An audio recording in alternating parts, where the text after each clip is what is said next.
एक किसान हर दिन भगवान का नाम लेता और ईमानदारी से काम करता। एक दिन तूफान आया, सब फसल बर्बाद हो गई। पर उसके बगल के खेत में एक गुप्त खजाना मिल गया। लोगों ने पूछा कैसा। उसने कहा, कर्म कभी खाली हाथ नहीं जाता।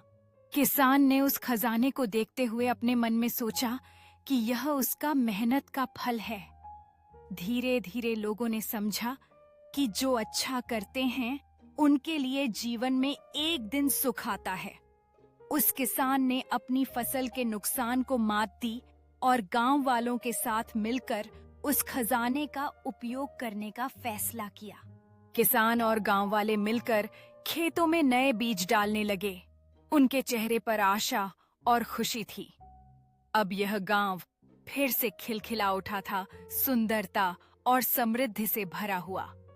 सबने मिलकर एक नई शुरुआत की और उस खजाने के जरिए एक उज्जवल भविष्य का निर्माण किया।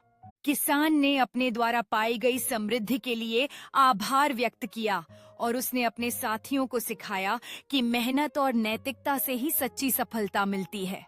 गांव के बच्चों ने खेती को अपनाने की प्रेरणा ली और नए सपनों को गढ़ने लगे, जो भविष्य की उम्मीद बन गए। रात का समय आया और किसान ने बच्चों को अपनी कहानियां सुनाई, जिनसे वे समझने लगे कि मेहनत और सच्चाई का फल मीठा होता है।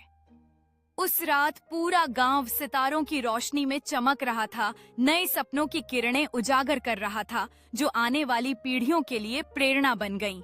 गांव वालों ने अपनी समृद्धि का जश्न मनाने के लिए एक शानदार भोज आयोजित किया, जहां सब ने मिलकर खुशी से आनंद उठाया। किसान ने देखा कि यह खुशी केवल खजाने से नहीं, बल्कि एकजुटता और परिश्रम से मिली है, और उसका दिल गर्व से भर गया। किसान ने नए खेतों में बीज बोते समय अपने अनुभवों को याद किया और समझा कि असली खजाना खुश रहने में है।